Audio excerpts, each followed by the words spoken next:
मी त्या दिवशी पण यांच्या कार्यक्रमाला उदाहरण दिलं. मी माझ्या मंत्रालयामध्ये कधी तुम्ही कॅबिनमध्ये आलात तर मी काय तिकडे आता मिठाई आणि ठेवत नाही. मी तुमच्या बचत गटातून बनवलेले जे काही प्रॉडक्ट आहेत, फरसाण आहेत, काय काय म्हणजे आपल्या त्या नारळाच्या वड्या बिड्या आहेत ना, ते माझ्या कॉन्फरन्स रूममध्ये ठेवलेले आहेत लोकांसाठी. मी तुम्हाला बोलतो किमान 10 ते 15 वेळे माझे प्लेट खाली होतात आणि परत परत भरायला लागतं.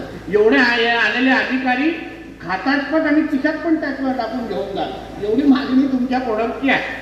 मला तर प्रत्येक जो काय बाहेरचा कुठला उत्तर भारतातला अधिकारी आला मला विचारतो, अरे नितेश हे क्या रखते आप, कोई दूसरे मंत्री के पास मिलता नहीं है.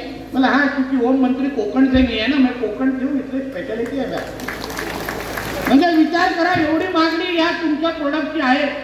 फक्त मार्ग आम्हाला, दरवाजा आम्हाला उघडा करून द्यायचा. कारण का तुमचे क्वालिटी असो, पॅकिंग असो, एवढं पण मॅडम आमच्या इथे चांगलं आहे ना. फक्त दरवाजा उघडण्याचं काम या 5 वर्षामध्ये, या 4 वर्षामध्ये आम्ही निश्चित पद्धतीने करू. हा शब्द तुम्हाला ह्या आत्मनिर्भर संमेलनाच्या निमित्ताने मी देतो. कारण आम्हाला जास्त काय करायचं नाही, फक्त त्या लोकांपर्यंत तुमचं प्रोडक्ट पोहोचवले. आता बघा मी मंत्रालयामध्ये ठेवायला लागलो, लगेच मला मागणी आली की साहेब हे जे काही तुम्ही ठेवता ना त्याचं जरा एकदा एक्झिबिशन तुमच्या मंत्रालयामध्ये ठेवा तरी.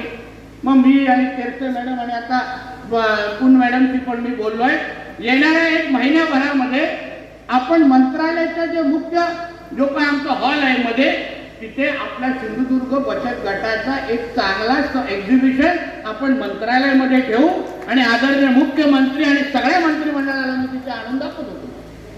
जेणेकरून जेवढं जास्त आपला प्रोडक्ट बाहेर जाईल तेवढंच जास्त तुमची मागणी वाढेल, तुम्हाला काम मिळेल आणि आपली आर्थिक उलाढाल त्या निमित्ताने वाढेल. म्हणून या सगळ्या गोष्टी आपल्या